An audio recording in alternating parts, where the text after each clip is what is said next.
kayong lahat para sa ating panalangin na pangunguna ni Bernie. Bago kayo umupo sa inyong salungkuin, pulutin muna ang mga kalat at itapon ito sa tamang basurahan. Tapos na ba? Kung ganon, maaari na kayong umupo. Bago kayo pumasok dito sa silid-aralan, kayo ay pinalagay po at pinatala ang mga litrato dito sa aming talaan ng mga lumiban sa klase. Kung atin ito'y titignan, kayo ay lahat na naririto. Hudyat lamang yan na kayo ay handang matuto. Ngayon naman, ating alamin ang mga alituntunin na dapat ninyong sundin dito sa ating silid-aralan. Magbigay ka nga ng mga alituntunin na dapat ninyong sundin. Pearly? Mahusay! May iba pa bang kasugutan? Laika? Magaling! Narito ang mga alituntunin na dapat ninyong sundin habang tayo ay narito sa silid-aralan. Pakibasa man ang sabay-sabay ang una. Huwag maingay. Sa pangalawa, makinig sa palabas. Pangatlo, itaas ang kamay kung may katanungan. Inaasahan ko na inyong susundin at gagawin ang ating alituntunin. Ngayon naman, tayo ay magbalik tanaw sa ating huling tinalakay. Maaari mo ba ibigay ang ating huling tinalakay, Madonna? Mahusay! Ang ating huling tinalakay ay patungkol sa mga salitang magkatugma. May handa mo isang gawain. Ito ang tinatawag na hanapin mo ang katugma ko. Handa na ba kayo, mga bata? Kung ganon, akin na sisigrihan. Sino ang nais narito ang panuto? Gagawin niyo lamang ay kukuha kayo ng salita dito sa kahon at ididikit niyo ang salita dito sa ating Blackboard. Pisara. Pisara. Ano yung susunatin ang katugma sa tingin niyo na katugma ng salita ng inyong nakuha? Naunawaan ba ang ating tagubilin? Mabuti naman kung gano'n. Para sa una, sino nais sumubo? Laika?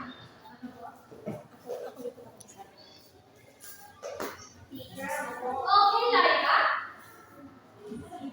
Sitaw?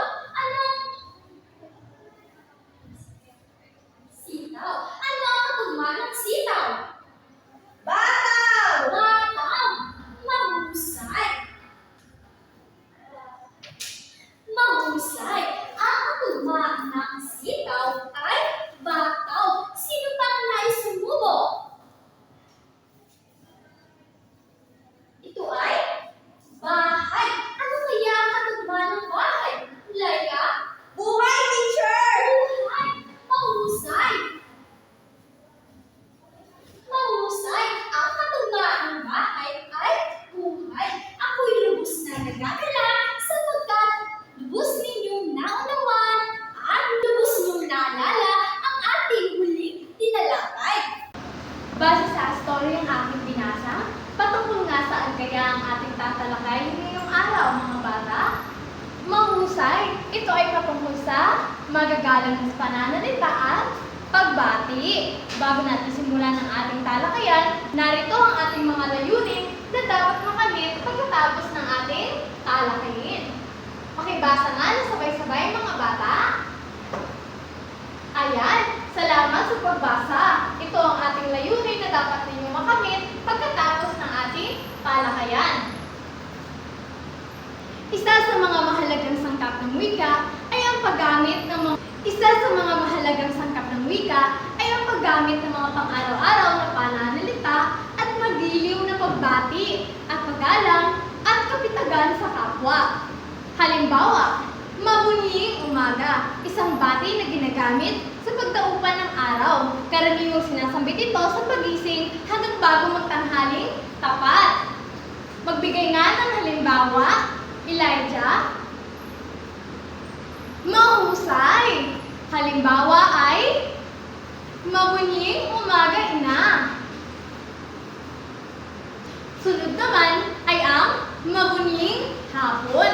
ginagamit ito mula tanghaling tapat hanggang bago lumubog ang araw. Magbigay nga ng halimbawa, Ryan.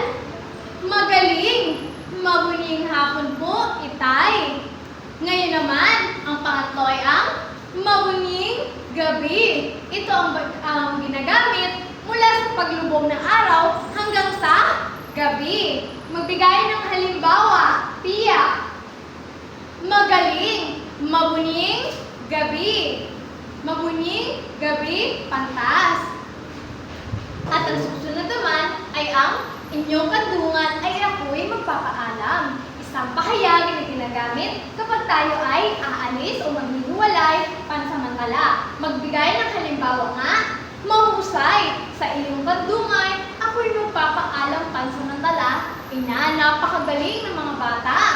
Pangalawa na sunod naman ay pasasalamat. Pahayag ng pagpasasalamat kapag may ginagawa ang isang tao para sa iyo. Magbigay ng pangungusap na nagpapakita ng pasalamat. Napakagaling! Sunod naman ay ang walang anumang kabayaran. Ito ay tumutukoy sa tugon sa pasasalamat na nagpapakita ng pagiging bukas palad at pagiging magalang. Ano ang iyong sasabihin kapag ikaw ay pinasalamatan? Mahusay! Ang susunod naman ay ang marubrob na pagbati. Ang marubrob na pagbati ay isang kahalagahang bahagi ng ating kultura. Ito ay nagpapahayag ng marubrob na paggalang at pagtanaw sa halaga ng kapwa. Ilan sa mga halimbawa ng marubrob na pagbati ay ang pagbigay, mahusay. Ilan sa halimbawa ng marubrob na pagbati ay ang kamay sa noo. Isang tradisyon na nagbabati kung saan inilalapit ng bata ang kamay sa nakakatanda sa noo ng bilang tanda ng paggalang. Halimbawa, kamay sa noo apo, kamay sa noo lolo, ganun po. Ang susunod naman ay ang pagbati sa masigling ulang. Paggamit ng po at opo sa pag-uusap na mas may tanda bilang pagpapakita ng lalim ng pagsamba. Magbigay ng halimbawa ng paggamit ng po at opo. Mahusay mga bata, aasahan ko na palagi ninyong gagamitin ang sa pakikipag-usap ang po at opo. At ang panghuli ay ang paghingi ng patawad. Kapag nagkasala, mahalaga ang paghingi ng patawad upang ipakita ang pagiging responsable at paggalang. Mabigay ng halimbawa ng paggamit ng paghingi ng tawad kung kayo ay nagkaroon ng alitan ng iyong kaibigan o ng iyong patuto. Mahusay mga bata, sana ay inyong naunawaan ang ating talakayan ngayong araw dahil magkakaroon tayo ng gawain. Dahil dyan, meron akong inadal sa inyong pangkatang gawain. Papangkatin ko kayo sa tatlo. Ang unang linya at pangalawang linya ay magiging unang pangkat. Ang pangatlong linya naman at pang-apat na linya ay magiging pangalawang pangkat. At pang-limang linya at pang-anim ay magiging pangatlong pangkat. Narito ang mga tagubilin ng unang pangkat. Akin munang babasahin para inyong maintindihan. Para sa unang pangkat, ang tagubilin magpakita ng isang drama na ginagamitan ng mga pangkaraniwang ekspresyon o pagbati sa loob ng inyong tahanan. Naintindihan ba pangkat unang pangkat?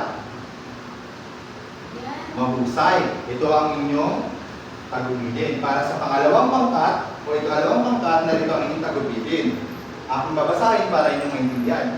Tagubilin, magpakita ng isang drama na ginagamitan ng mga pangkaraniwang ekspresyon o pagbati sa loob ng inyong silid-aralan. Naintindihan ba ikalawang pangkat? Mahusay. Narito ang inyong tagubilin. Para sa ikatlong pangkat naman, narito ang inyong tagubilin.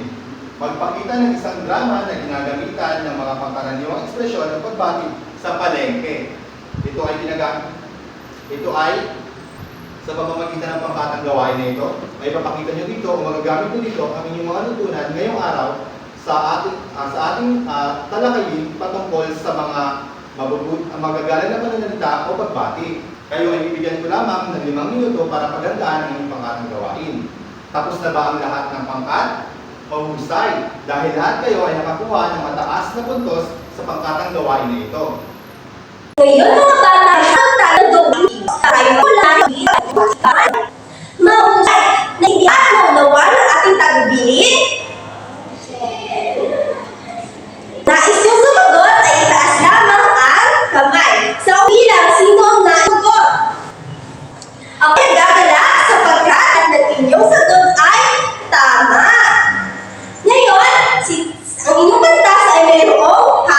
katanungan. Bilang mag-aaral sa unang baita, mahalagang mapag-aralan ang magiging na salita. Ano kaya ang nagahan nito sa araw-araw na buhay? Mamsay, ako ay nagagalak at inyong unawaan ating talakay ngayong araw.